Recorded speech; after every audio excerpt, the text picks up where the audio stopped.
Hi guys, it's Kelly here, and I am so excited to be part of Stamptember and using this WPlus9 exclusive collaboration set called Bandcamp.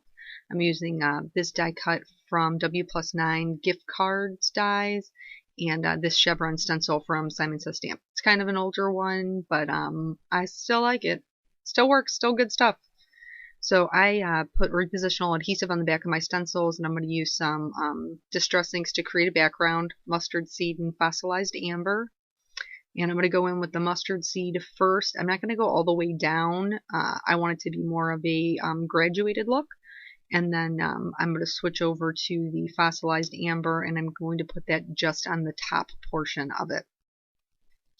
This set is absolutely adorable. She's got such good sentiments in it, you know, like marching by to say hi, and I love band geeks, which is hysterical. And then the one that I chose, which I mean I truly just could not I couldn't not use it, says this one time at band camp.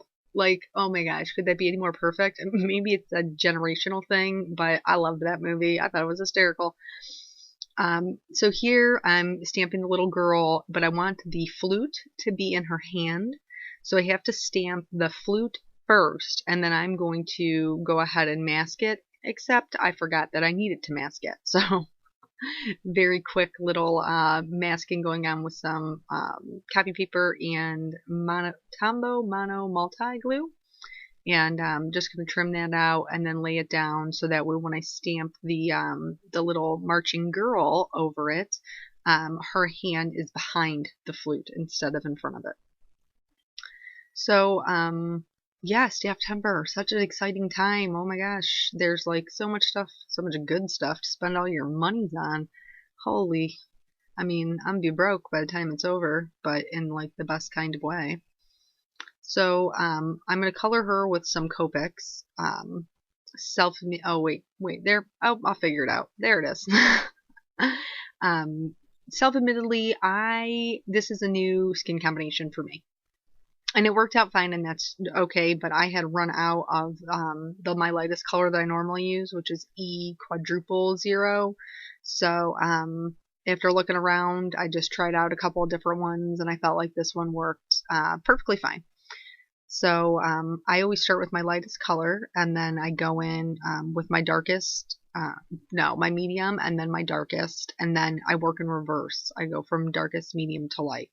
And that just gives me a really good blend on things, and, you know, keeps me happy because I don't like when my Copic coloring turns out yucky. I chose to color my little girl here in blue and gold because those were my high school. I mean, it was blue and white. We were the Brunswick Blue Devils, which I'm sure somebody's going to change for politically correct reasons. But that's what we were, and they were blue and white, and they had gold accents. So that's how I picked my colors.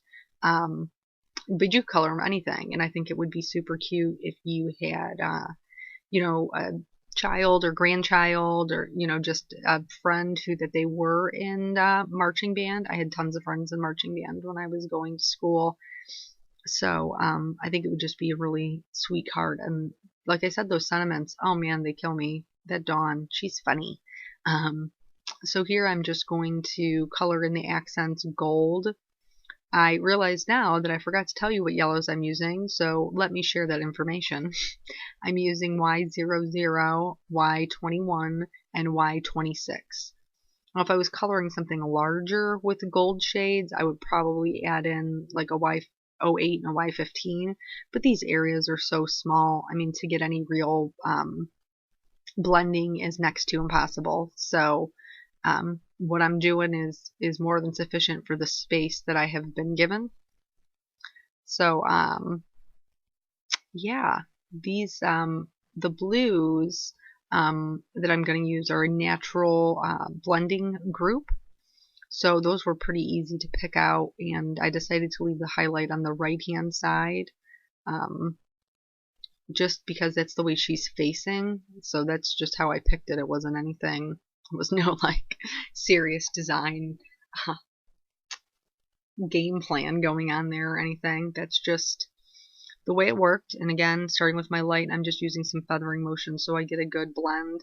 On these smaller images, getting that, using multiple colors or getting a good blend isn't nearly as important because it's so compact. It's harder, much, much harder to blend when you're working with a larger stamp set. So I kept this card pretty simple. I just really I just really loved that sentiment. It had me cracking up.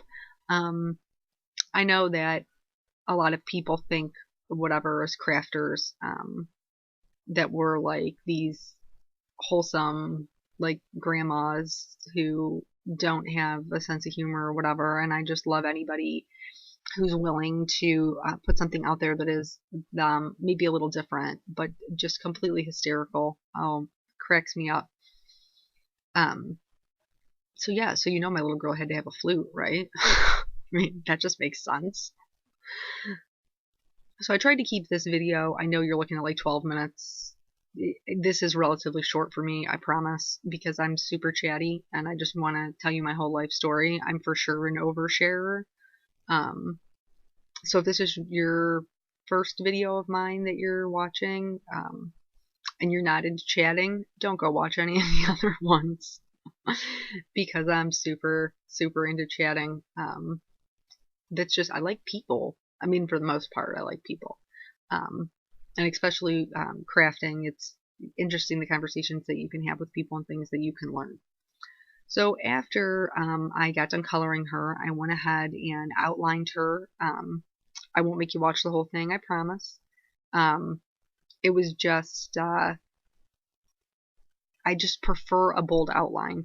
I know she's pretty tiny, and then I even went in with a white gel pen and added just a few little highlights in there. When I did this, I did add little white highlights to her eyes. I didn't end up liking those, and I ended up going back in and just putting a black marker over them, just taking them out. So I fussy cut her out, and then I went around the edges with a black tuxedo black, oh man, I'm totally jacking it up, Memento tuxedo black marker. Hello, there we go. And it just gives it a more finished edge. So I did that to both that, and then she felt kind of lonely up there by herself, so I decided I wanted to give her a little bit of a flag. So I'm just leaving it in position there, and marking that corner is matched up with that top left chevron. So I know where to stamp it, because I am going to stamp it on some white paper and then fussy cut it out as well. So everything kind of matches layer-wise, and obviously I didn't mask my background for a flag, so got to find a good way to get it on there regardless. I'm just going to stamp it on the scrap white and then shade it in with some warm grays. It's just a good, if you're coloring white, using, whether it's a cool gray or a warm gray, using just a little bit of that to add some shading can really bring your image to life versus just being a flat piece of white paper. So you don't need to add too much. You don't want to make it gray, but you can use the natural white of the paper as your highlight. And then, yeah, the I Love Band Geeks, that just had me totally smiling, and so I wanted to put that on my little flag. Yeah, just such a cute set. I mean, really, Dawn, she's brilliant. This one I outlined as well, and then went ahead and stamped my sentiment. For my sentiments, my favorite ink is the Pure Color Black dye ink from WPlus9. It's really good for sentiments and anything that's intricate. So I was originally going to cut this out first and then stamp it, but I didn't want to chase it all over my desk, so I figured I would stamp it first and then go ahead and fussy cut it out. And for the actual sentiment on the card, the one time at band camp, I did some heat embossing. This is Gumball paper by Basil, which is just a super pretty, like deeper royal blue. So I used my powder tool and then, pardon my off the camera stamping, and then I just heat set that in white embossing powder. There's something just wonderful about a white sentiment on a dark cardstock. I don't know what it is, but it just sucks you right in. So I just heat set that real quick, and then I trimmed it down. I thought at first that I was going to do it as just a square banner, but then I ended up actually giving it a ribbon edge. There's my little cheat. You like that? I used the arm of my robe to buff it off because I couldn't find a paper towel.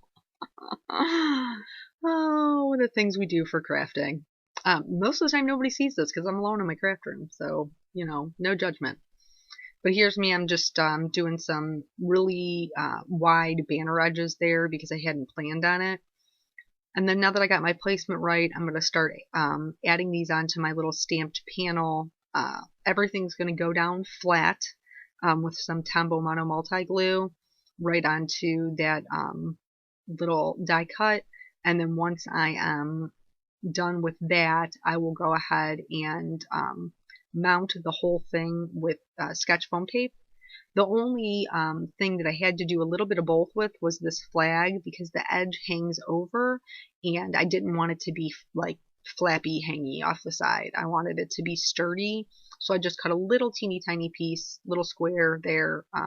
So when I adhere it to my card, it is the same level as the rest of the panel.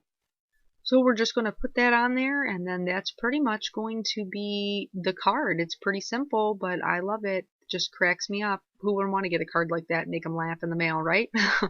So thank you so much for joining me, and thank you to Simon Says Stamp and WPlus9 for having me.